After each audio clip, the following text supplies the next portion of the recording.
Martha, not now. I'm clean. Always this wife. It's always this wife. Hi and welcome back. But before we do that, please make sure to hit a like and a subscribe if you would to love more of comedy reactions, oversimplified reactions, and welcome to the second part of our oversimplified Civil War reaction.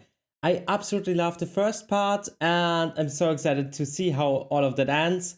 Of course I know a little bit, but you know how it exactly plays out and all of the stuff that would help me so much. Thank you so much for that. And by the way, if you want to have more of me, for example, more reactions, but also something of my personal life, you can always check out my Patreon. Link is in the description. Okay, let's go. This video was made possible by Honey. Stick around to learn how you can save money when you shop online. As the Union struggle to take control in the East continued, elsewhere, the war raged on. The Confederates attempted an invasion of Kentucky, hoping the state as a whole would join them, but they were pushed back. The Indian Territory saw Native American tribes ally with one side or the other in the hopes of securing rights after the war.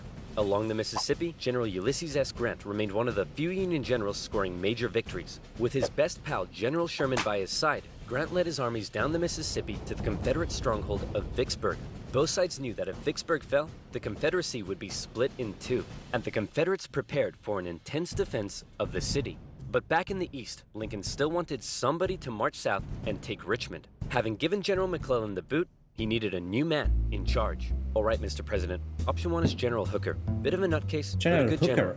Option 2, his qualifications are his name is Burnside and he has freaking dope-ass sideburns. Say no more. So General Burnside was put in charge of the Army of the Potomac and sent south. Lincoln hoped he finally had a general who could succeed. Burnside met General Lee at the city of Fredericksburg, where he intended to rapidly cross the river and take the city. But the Union War Department was too slow in delivering the pontoon bridges, and the two sides were forced to camp across from each other, close enough to speak. Hey Yankee, ready to get your butt kicked? Yeah, right, rebel. God is on our side. No way, God's on our side. Oh, you think so? Well, why don't we ask him? Hey God, whose side are you on? Yeah, exactly. This whole God is on my side thing. Why should God be on the side of one nation and not of the other if God loves all of the people, right? That doesn't make any sense. Ow. Dude, uncool. With over 100,000 men, the Union Army finally launched their massive attack on the 11th of December. But by now, the Confederates had amassed their forces. During the battle, wave after wave of brave Union men marched headlong into a brutal Confederate onslaught. Even the Confederates couldn't believe what they were seeing. And in one moment of camaraderie, a Confederate sergeant, unable to take it, reportedly came out into the field to tend to the Union wounded. Seeing this, the Union troops held their fire. Still, Burnside and his forces were soundly defeated at That's so cool. Fredericksburg and forced to retreat. Lincoln's popularity and Northern morale continued to plummet, especially as the winter heading into 1863 was bad. The winter camps were rife with disease. The food was less than appealing. On both sides, Yeah, I think Germans know what a bad winter can do. men began to leave. Hey, where do you think you're going? I'm deserting. What? Don't you love your country? Yes, I do. And I'm trying to get back to it as quick as I can. Lincoln, ever the kind and caring man he was, spent much of his time pardoning deserters' death sentences. Oh my. Here's a 17-year-old boy sentenced to be hanged. Well, I'd better suspend his sentence. Or he'll be suspended tomorrow. What? To try to keep the numbers up, both sides had introduced conscription. There was controversy in the North, however, since rich men could simply pay to have someone else fight on their behalf. Riots broke out in New York City, with enraged mobs furious at the idea of going to fight for slaves, an idea that many of them simply did not support. However, after so much pressure, the Union had finally begun allowing black men to enlist, and these men, knowing what they were fighting for, signed up. By the end of the war, nearly 200,000 troops, 10% of the Union Army, would be black. The valor and bravery they showed throughout, silencing critics. Okay, well that last guy was useless. Let's try this Hooker fellow. General Joseph Hooker was put in charge of the Army of the Potomac, and once again, Lincoln ordered him to move south and take Richmond. Hooker met Lee at the Battle of Chancellorsville, where Hooker had over twice the men Lee did. Lee was forced to defy all military convention and split his smaller force into two. Lee had absolutely no chance of winning, and Lee won. It was his masterpiece. Lee did suffer one significant loss during the battle, though. As his right-hand man, Stonewall Jackson, was riding back to the Confederate lines at night, the nervous Confederate troops, unable to recognize him, opened fire. Oh. You boys done goofed up. Yeah. Jackson died 8 days later. As for Lincoln, he couldn't believe it. It was yet another loss, and Northern support continued to waver. While the Union kept on struggling in the East, out west, unconditional surrender Grant was making moves as always. In an attempt to take Vicksburg on the Mississippi, he made a series of risky and bold movements. He sent a cavalry raid and feigned Sherman north to confuse the enemy. Then, aided by a fleet of ironclads on the river, he raced his army south to cross the Mississippi. Aware that the terrain to the north was restrictive, instead, he strategically moved northeast, hitting Vicksburg's supply line and defending his rear from Confederate armies in Jackson. Once he reached Vicksburg, the Confederate defense became hardened, and Grant was forced to settle in for a month-long siege, during which time he got rather bored. Despite not taking the city, Lincoln loved it and encouraged Grant to hold firm. It would only be a matter of time before the Mississippi was in Union hands. Around this time, the people in the west of Virginia, who had remained loyal to the Union throughout, finally broke away to form their own state. They could have named it anything in the world, but the creative minds at the time came up with the ingenious West Virginia. Back in Washington, Lincoln once again wanted a new general to take command. Oh my goodness, why do all these 19th century generals look so bust? Look, we got Sleepy Eyes Joe here. That's Princess Leia with a mustache. True. E.T. phoned the doctor. Fine, why don't we give Snapping Turtle McGee here a shot? So General Snapping Turtle McGee was put in charge of the Army of the Potomac, and it was a crucial time for the Union, because once again, the Confederates decided to go on the attack. If you like this video, please hit a like. And if you want to see more of me, I would love if you subscribe. Thank you so much for that. So far, they had done exceedingly well militarily, but as the war kept going, the Confederate economy was crumbling. Riots broke out in the streets of Richmond as the price of bread skyrocketed. Supplies were dwindling. Jefferson Davis wanted to send men west to rescue Vicksburg, but General Lee knew the longer the war lasted, the worse their chances got. And he still hoped if he could just threaten D.C., the already demoralized North would surrender. So in June 1863, with the momentum behind him, General Lee once again entered the North, fighting his way through Maryland and into Pennsylvania. General Meade set out to meet him for what would be the most significant battle of the entire war. If the Confederates won, D.C. could fall. If the Union won, it would be a turning point, as the Confederates would run out of steam, and the small town that was to get caught up in the crossfire of the largest battle in American history was Gettysburg, Pennsylvania. On June 1st, units from each army encountered one another and skirmished through the town itself. The townspeople were forced to take refuge, except for one man who reportedly ran outside for a strange reason. "Joseph, what are you doing?" "I'm not gonna let them take my beans." "How many times do I have to tell you they're not here for your beans?" By the second Maybe day, they over are. 100,000 men stretched for miles across the battlefield.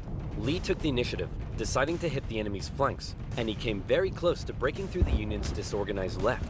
But Union Colonel Joshua Chamberlain ordered a desperate bayonet charge, smashing into the Confederates and forcing them back. The Union forces held across the line.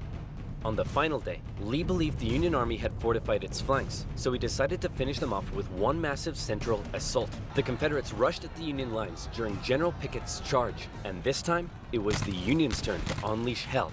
Meade had correctly guessed Lee's strategy, and the Confederates were decimated, forced to turn and flee. A devastated General Lee called out to his fleeing and wounded men, telling them it was his fault. And after holding for a counterattack that never came, he ordered a retreat back into Virginia. The North had just managed to score a massive victory, and one they desperately needed. And if that wasn't enough, in the West, after a month-long siege, Vicksburg finally fell. The North now held the Mississippi, and better yet, it was the 4th of July. With control of the Mississippi, Union forces moved into Arkansas and Tennessee. Tennessee in particular saw heavy fighting, with Union General Rosecrans masterfully pushing Braxton Bragg's Army of the Tennessee out of Tennessee. He suffered a major setback, however, at the bloody Battle of Chickamauga, and ended up under a Confederate siege at Chattanooga. At one point during the siege, a temporary truce was declared so that wounded men could be recovered. And often in the Civil War, during these small truces, men from both sides would meet in the middle to trade things like tobacco, coffee, and maybe even honey. Do you like honey? His advertisements are always so well fit. Now, where was I? Oh yeah, Vicksburg, 4th of July, and the siege of Chattanooga. Thankfully, General Grant, now in charge of all Western Union armies, showed up and karate-kicked Bragg right back into Georgia. Like this.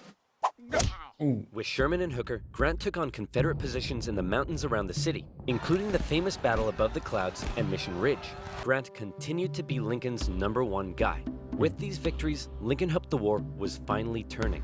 Back in Gettysburg, the entire town had been turned into a hospital to care for the scores of wounded men. Throughout the war, on both sides, women such as Clara Barton rose to the occasion, doing crucial work on the home front and volunteering as nurses. For those who had given their lives, a new national cemetery was to be established at Gettysburg, and Abraham Lincoln traveled out to attend the opening ceremony.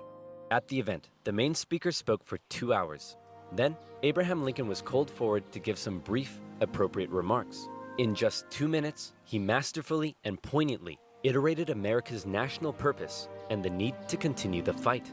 The Gettysburg Address would become one of the most famous speeches in American history. While they were now making progress, the North still couldn't find a decisive victory in the East. And that was bad news for Lincoln, because his presidency was now in its 4th year. In 1864, there was an election coming. The Confederates knew this too, and with little hope left of being able to threaten the North militarily, they believed their last shot at victory may be in the election, since Lincoln, emancipation, and the war itself weren't exactly popular. People in the North were sick of war and wanted to put it behind them. Robert E. Lee hoped that if he could just hold out and continue to inflict more defeats, the people of the North would vote Lincoln out and replace him with a Southern sympathizer who may be willing to negotiate. Lincoln knew now he desperately needed a victory. Now, I know what you're thinking, but oversimplified. If Lincoln loves General Grant so much, then why doesn't he put him in charge of the campaign in the East? Well, guess what, loyal subscriber? You've hit the nail on the head.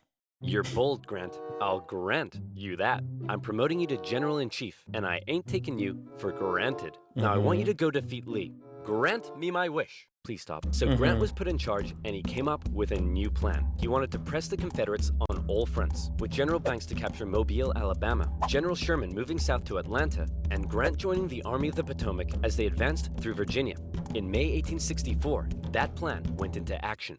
Sherman steadily advanced on Atlanta, facing off against the smaller Confederate army under General Joseph E. Johnston. In addition, a cruel yet highly skilled cavalry general and winner of the funniest Confederate statue award, Nathan Bedford Forrest, was also nearby, doing his best to threaten Sherman's advance. But in a series of battles, Sherman dominated and pushed Johnson back to the city. But he was held just outside of Atlanta itself and was forced to lay siege. Meanwhile, the main show was happening to the east in Virginia. The Union's top general was finally about to face off against the Confederacies. Lincoln hoped Grant would bring something new to the Eastern Theater, and bring something new he did. As Grant began moving south, Lee still regularly outmaneuvered him and inflicted heavy casualties, hoping to demoralize the North as much as he could. But here's what set Grant apart from others. He knew Lee was running out of men, and that the North by comparison had plenty. Grant would throw his forces at Lee, and even when Lee repelled them, Grant, rather than pulling back, would give the order to keep moving forward and flank Lee, again and again. In under 6 weeks, 80,000 men would be killed, wounded, or missing. In D.C., Grant was criticized for being a butcher. At the Battle of the Wilderness, the Union casualties were so heavy that Grant reportedly began to weep. But still, Grant could replace his losses. Lee couldn't, and he was being pushed all the way back to Richmond. Lee knew once he got there, he'd be under siege. Then, it would only be a matter of time. Close to Richmond, Grant again suffered horrific casualties in a miscalculated assault at Cold Harbor. Then, trying to be a trickster, instead of moving on Richmond directly, Grant moved towards Petersburg to flank the Confederate capital and cut its supply line. But, just like Sherman, Grant was halted outside of the city, and he too was forced to settle in for a siege. 2 identical sieges would not be good enough for Lincoln's re-election. The people of the North saw the casualties Grant had been taking, and they weren't happy. To make matters worse, Lee had sent Jubal Early north to threaten D.C., with the hope of forcing Grant to withdraw troops from Richmond. Early was repelled on the outskirts of the city, with President Lincoln even attending as an observer, but the North had been given a fright. So with the war currently in a stalemate, who was to be Lincoln's opponent in the critical 1864 election? Who would the Democrats choose? Guess what, baby? I'm back. No. That's right. Oh, General George no. B. McClellan would run for... Oh no! Why this guy? Was this not the guy that messed up terribly and was a dickhead? president against Abraham Lincoln. My fellow countrymen, If you elect me, I, the great General George McClellan, will fearlessly and valiantly win the war.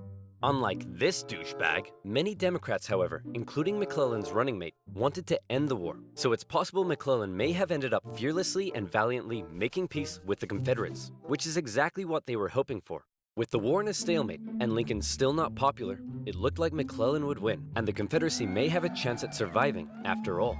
Lincoln himself said that without some kind of major victory, it seemed exceedingly probable that this administration will not be re-elected. Well, fret not, Abe, because if it's a major victory you want, it's a major victory you'll get.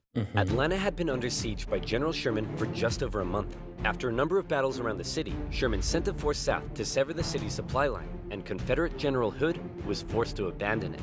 Atlanta, one of the Confederacy's most important cities, had fallen into Union hands. For many, it was clear that the Confederacy's defeat was now inevitable, and the war would soon be over. When the final results came in, Lincoln had won with an electoral college landslide, with the troops in particular voting in. Lincoln had won 91%, that is crazy. He didn't have a chance. An electoral college landslide, with the troops in particular voting overwhelmingly for Lincoln, which must have been touching for their commander-in-chief. Hey man, looks like you lost. No hard feelings? I didn't lose. I merely failed to win. In January, Lincoln involved himself heavily in ensuring the 13th Amendment made it through Congress. In a narrow and historic vote, the amendment passed. Slavery would now be constitutionally banished throughout the nation. Black men and women, watching the vote from the galleries, knew the work had only just begun. A couple months later, at his second inauguration, with victory right around the corner, he didn't celebrate, he didn't gloat. Instead, he emphasized the need for reunification and binding up wounds. To him, Americans, North or South, were to again be compatriots. However, listening to Lincoln speak that day was a man who had no interest in reunification. John Wilkes Booth, an actor living in D.C., was also a deep Southern sympathizer, and as the war turned against the Confederacy, depressed and full of hate, he was already plotting his revenge on the man he held responsible. With further Confederate losses, it was pretty clear at this point who would win. But still, Jefferson Davis showed no sign of giving in. The North were frustrated to see the conflict being dragged out. Why waste more lives? In Atlanta, General Sherman believed he had the key to forcing the Confederacy's hand. He had an unusually modern concept that an army could only survive with the support of the people. Strike at the people, and the army collapses. Sherman decided to do something unprecedented. He would remove his 62,000 men from their supply line and march through the heartland of the Confederacy, where they would live off the land. There, they would wreak havoc. As they marched, they tore up railroads, burned farms, and destroyed communication lines. They also liberated thousands of slaves. The damage done was estimated at $1.4 billion. The tactics were cruel, but to Sherman, it was better than losing yet more men in battle. In December, he reached Savannah, Georgia, but he wasn't done yet. Next, he turned north to inflict his punishment on the first state to secede, South Carolina. As he moved, he came ever closer to General Lee's army, still holding out at Petersburg. The siege of Petersburg had lasted for 292 days. 60,000 of Lee's men had deserted. Numerous Union attempts to break through had failed, but when the breakthrough finally came, it came quick. On April 2nd, a Union assault finally pushed the Confederates from their defenses. Hey man, there's no need to evacuate, right? You'll rescue us like last time, right? Sorry, can't hear you. Lee narrowly escaped the city, hoping he'd be able to meet up with General Johnson and continue the fight. Grant chased him down. Richmond was evacuated, and Jefferson Davis went on the run. As they left, the Confederates set fire to military buildings, but the flames burned out of control, and as the Union troops arrived, they became firefighters. A couple of days later, Abraham Lincoln visited the war-torn city. Grant caught up to Lee at Appomattox Courthouse, where he trapped his forces. It was here, on April 9th, 1865, that Lee saw no point in continuing. Sir? Listen, bub, I drank a bit too much last night, and now I'm hanging like a fruit bat on a hot day. So whatever you have to say, I don't want to hear it. General Lee says he wants to surrender. Hot diggity dog! Grant and Lee met in the home of a nearby farm family, owned by a man who had tried his best to escape the Civil War years earlier, Wilmer McLean. All right, can we all just hurry up and get this over with?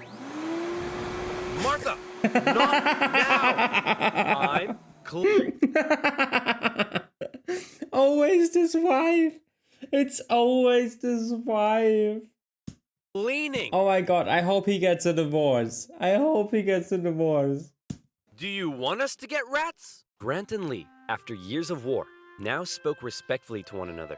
When Lee left, his face filled with emotion, Grant's men began to cheer, but Grant ordered them to stop. He knew that now was the time for reconciliation. Just over 2 weeks later, General Johnson would surrender to Sherman, ending the war for 89,000 Confederate soldiers in the largest surrender of the war. Not every Confederate state had surrendered, but the war was as good as over. Across the North, church bells rang out and celebrations erupted. In Washington, Lincoln gave a speech from the White House to a jubilant crowd, in which, among various things, he expressed his support for black voting rights. Lincoln had seen the nation through its deepest crisis. The presidency had visibly aged him. He had lost over 20 pounds. Wow. He said sometimes, "I think I am the tiredest man on earth." I'm not Yeah, sure look at tiredest his is a word. eyes. said I some- mean, his head, he has giant, his holes where his eyes sits aren't very deep, but he looks tired, man. He looks tired. The presidency had visibly aged him. He had lost over 20 pounds. He said sometimes, "I think I am the tiredest man on earth." I'm not sure tiredest is a word, but geez, the man's exhausted. Cut him some slack. On a carriage ride with Mary, Lincoln clearly was looking forward to being a president in a time of peace. He was apparently very cheerful, surprising his wife, and he told her that between the war and the loss of their son, they'd both been very miserable. Now, it was time to be happy. On the evening of April 14th, Lincoln attended a play with his wife and some friends at Ford's Theater. It was a comedy, and the president appeared to be enjoying it very much. In a nearby bar, John Wilkes Booth swallowed 2 glasses of brandy. He slipped quietly into the president's booth and awaited for the audience's laughter to rise. The president was shot in the back of the head. Booth fled the city. Soldiers carried Lincoln to a boarding house across the street. There, doctors declared there was nothing they could do. Surrounded by his heartbroken wife, son, and members of cabinet, at 7:22 the next morning, President Lincoln passed away. Never before had a president been murdered. A shocked nation mourned as a 12-day funeral procession carried Lincoln back to his home in Springfield, Illinois. On April 26th, Union cavalry found John Wilkes Booth in a barn in Virginia, where he was shot. Not long after, Confederate President Jefferson Davis was also tracked down and arrested. Imprisoned for 2 years, he was eventually released. The North didn't want to put him on trial for fear the jury may rule that Southern secession had in fact been legal.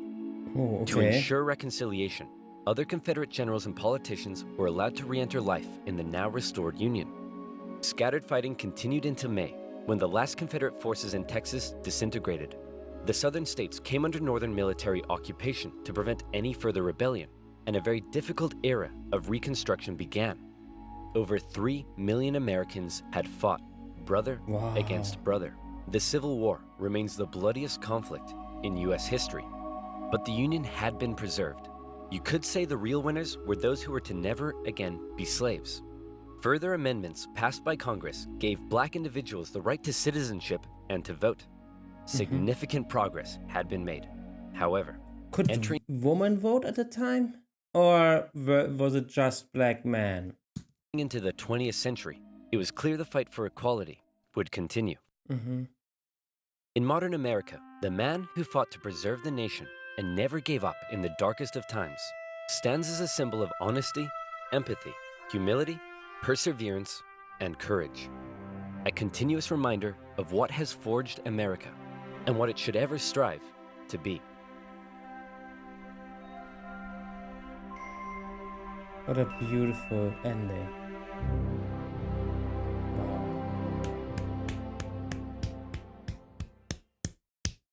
That was an absolutely beautiful ending. And yeah, I mean, wars in general are just dumb. It's just, two parties are like, hey, we can't agree, so let's just kill each other. But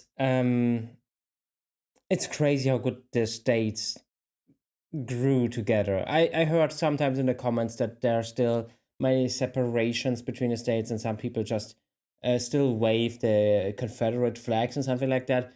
And I can understand a little bit why, East Germany, some people in East Germany still say, hey, life under the Soviet Union. It wasn't that bad, and it's better than now. Because there are always some people that still think that, and of course you are entitled to your own opinion. But it's absolutely incredible how because he said military occupation, which doesn't sound like very much agreement. And of course, you can't just be, hey, by the way, we fought now for a few years.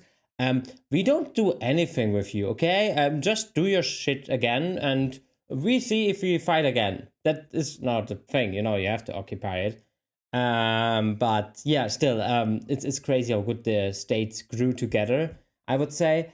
And yeah, just a very, very good video, which got many, many details, although it was, of course, a little bit oversimplified. And I hope you enjoyed it. Yeah, and I hope we see each other in the next video. Until then, keep liking, subscribing, and bye.